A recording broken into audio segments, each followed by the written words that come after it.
Look at yourself, right now. Look at how you are sitting. Look at what you are wearing. Look at the state of your surroundings.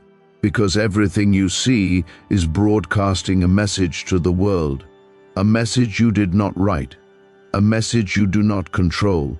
A message that is destroying your life while you sleep. Before anyone hears your ideas, they have already decided if those ideas are worth hearing. Before anyone shakes your hand, they have already decided if you are worth knowing. Before you open your mouth to negotiate, they have already decided how much you are worth. And they made that decision in less than 1 second. 1 second. That is all it takes for the human brain to categorize you. Winner or loser, predator or prey, valuable or disposable. And right now you are probably being categorized as disposable. Not because you lack talent, not because you lack intelligence, but because you are broadcasting poverty. You are sending signals that tell the world, I am safe to ignore, I am safe to underpay, I am safe to disrespect.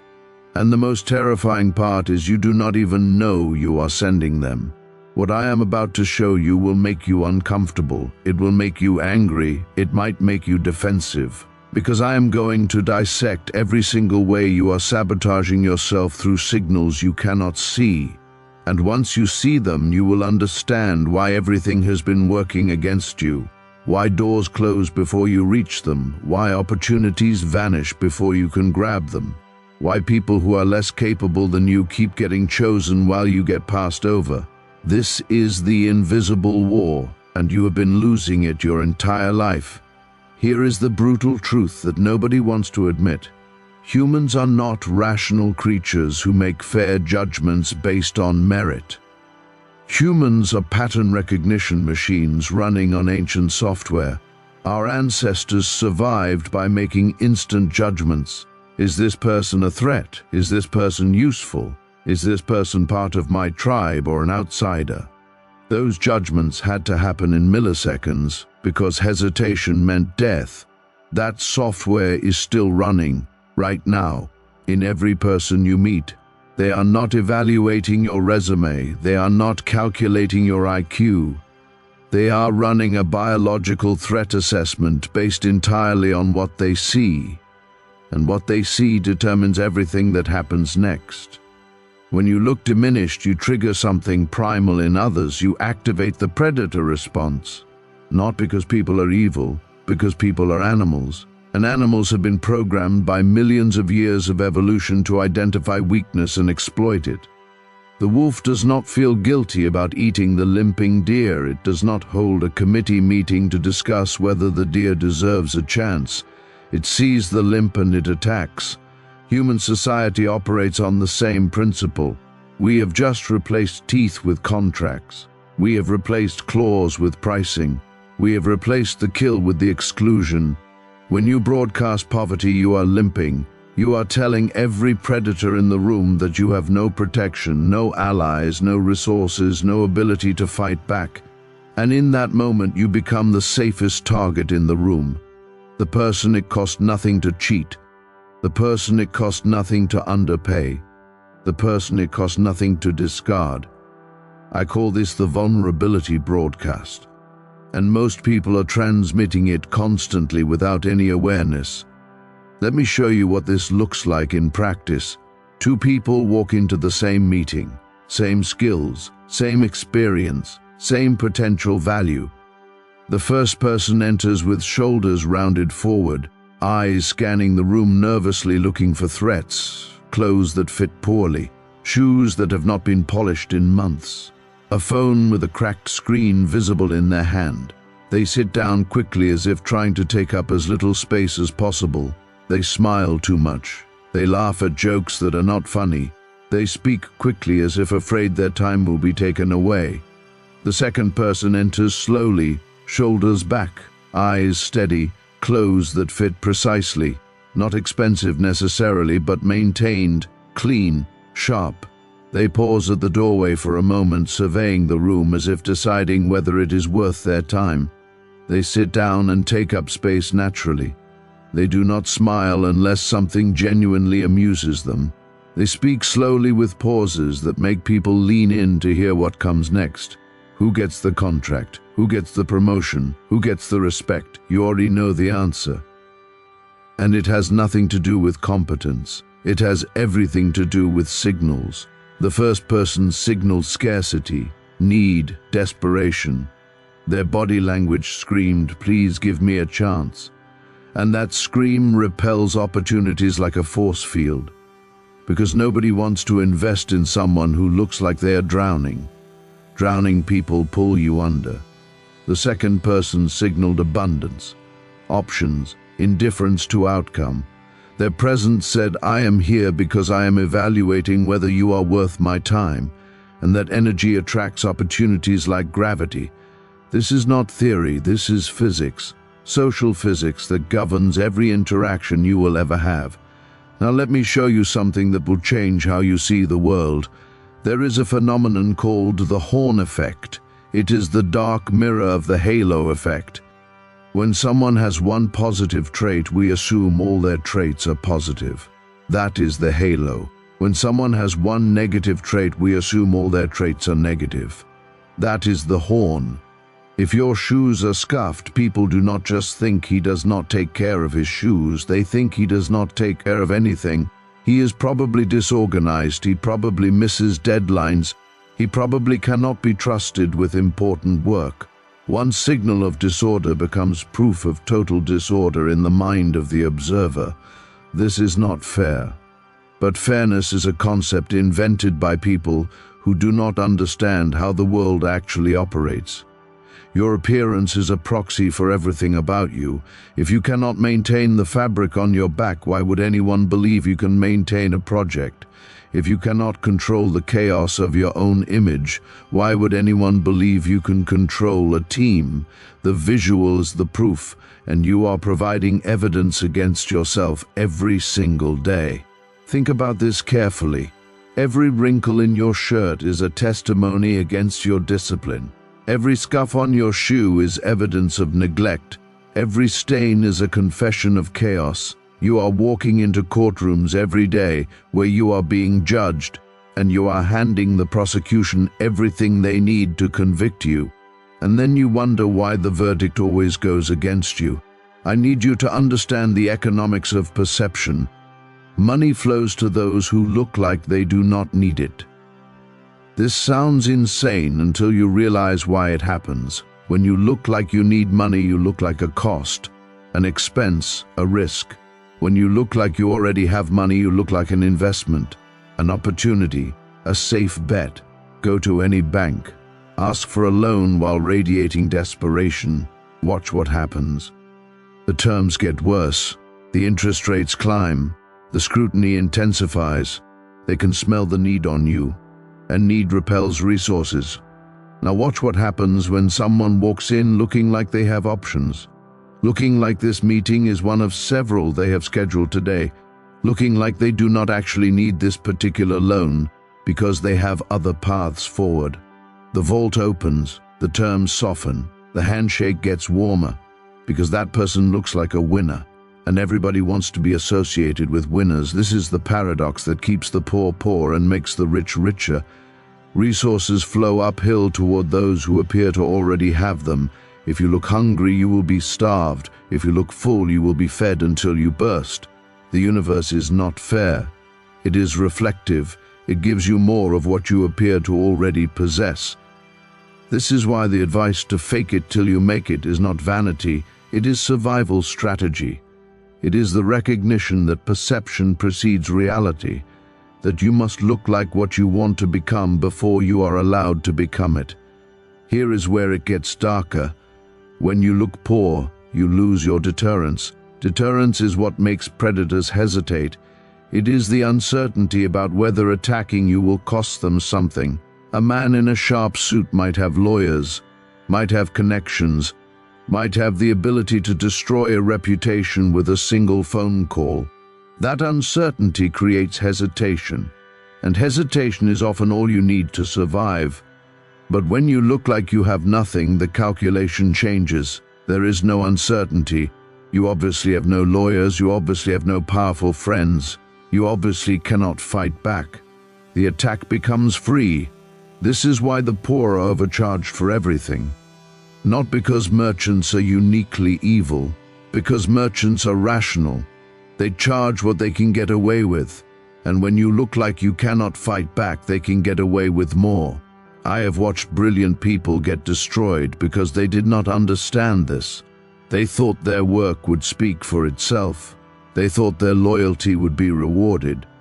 They thought that dressing like a servant was somehow noble. And when the cuts came, they were the first to go. Not because they performed worst, because they looked like they would not fight back. They were the safest people to betray. This is the cruelty that no one admits. When companies downsize, they do not simply cut the worst performers. They cut the people who look like they will accept being cut. The people who will not sue. The people who will not make noise. The people who will shuffle out quietly with their cardboard boxes and never be heard from again. Your appearance tells them whether you are that person. And if you look like that person, you have already been marked for sacrifice. Now let me give you the framework for reversing this. I call it the sovereignty signal. It is the combination of visual and behavioral cues that tell the world you are not prey, you are not safe to exploit. You are someone who must be approached with caution.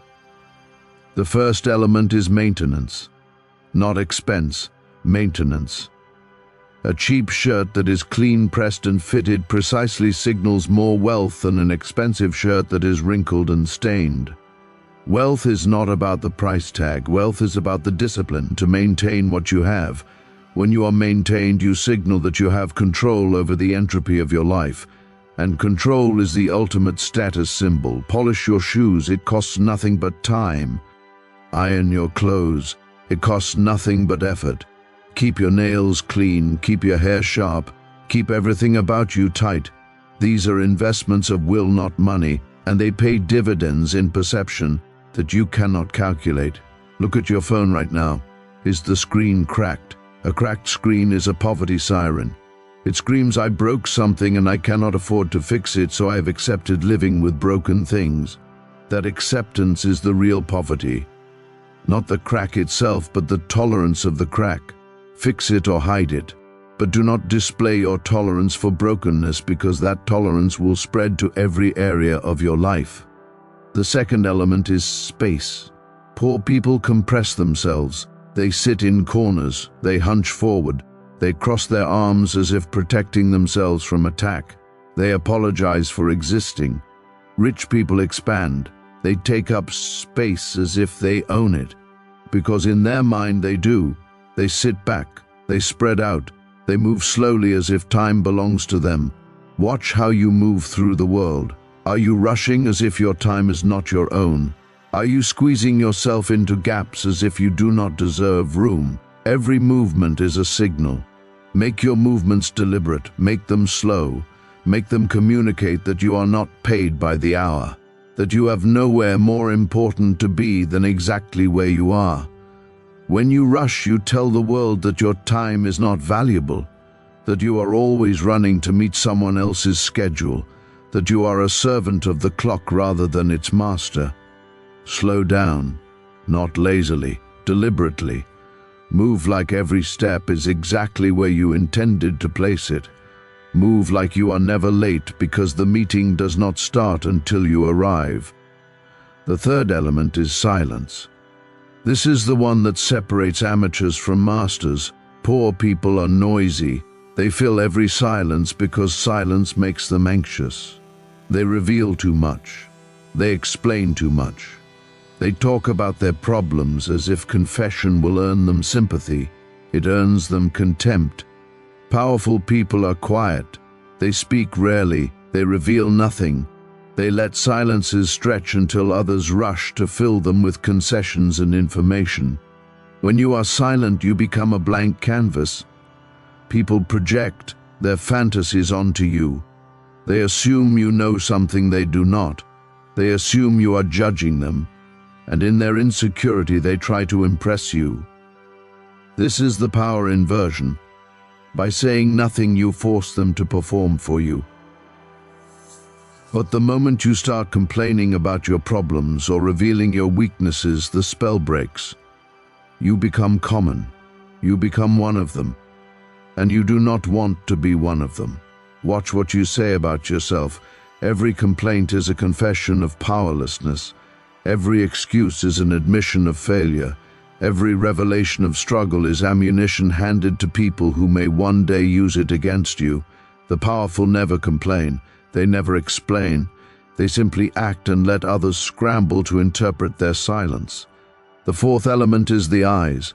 This is where most people fail, even if they get everything else right. The poverty gaze is real. It is the habit of breaking eye contact first, of looking down when someone challenges you, of scanning nervously as if searching for threats or escape routes. Kings do not break eye contact. They hold it until the other person looks away, not with aggression, with calm assessment, as if they are deciding whether you are worth their attention.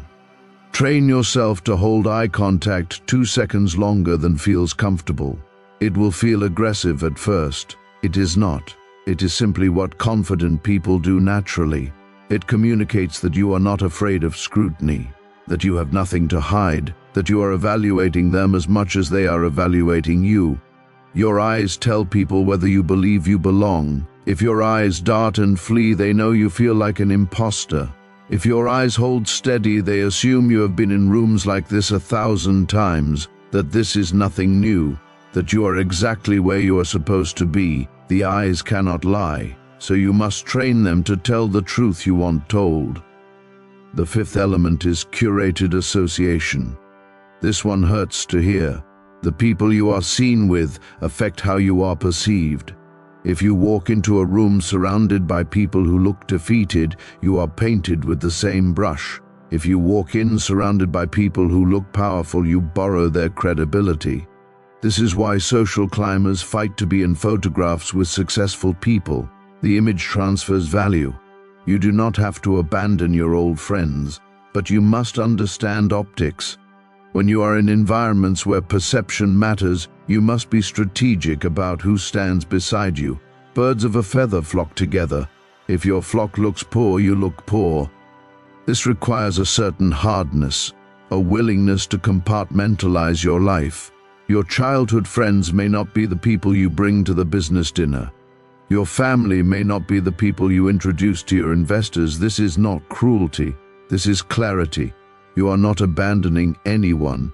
You are simply choosing the right tools for the right situations. A hammer is not worse than a scalpel, but you do not use a hammer for surgery. Now here is the part that nobody talks about, the transformation that happens when you master these signals. When you stop broadcasting poverty, something strange occurs. You stop being poor. Not through magic, through mechanics. When you look powerful, you are treated with respect. When you are treated with respect, you are given opportunities. When you are given opportunities, you gain resources. The mask summons the face. You start to believe your own projection. You look in the mirror and you see someone worth respecting. And because you see that you act like it, you negotiate harder. You walk away from bad deals. You stop accepting scraps. The exterior reconstructs the interior. This is alchemy. By controlling what others see, you begin to control who you actually become. Think about what happens when you put on your best clothes, when you stand straight, when you fix every detail. Your thoughts change. You speak differently. You carry yourself differently. You stop apologizing for existing. The costume creates the character. This is not pretending. This is becoming.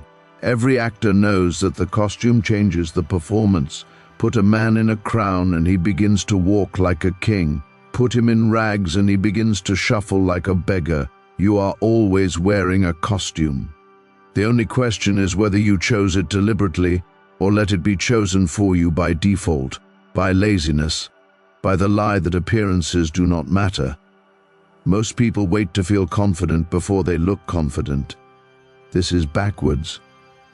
You must look confident to become confident. The feeling follows the form.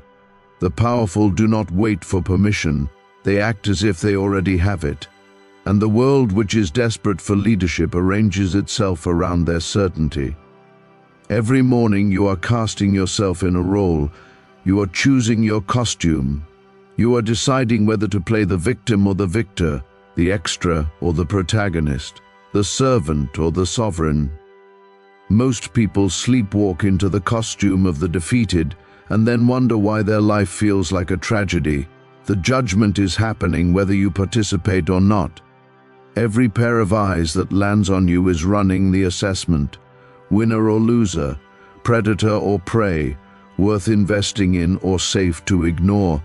You do not get to opt out of being judged.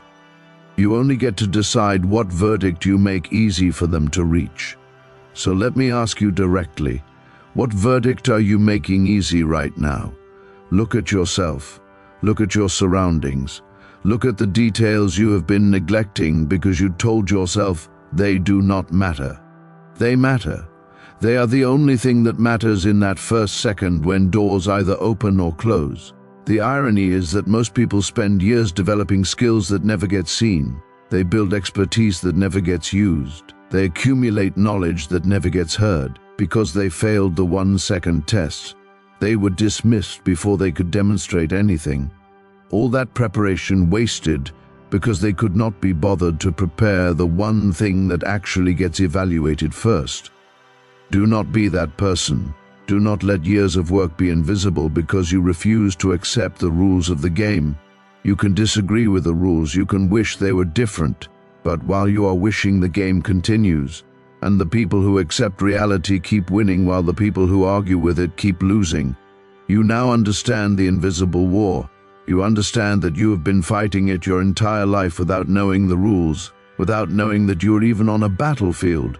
The question is what you do with this knowledge.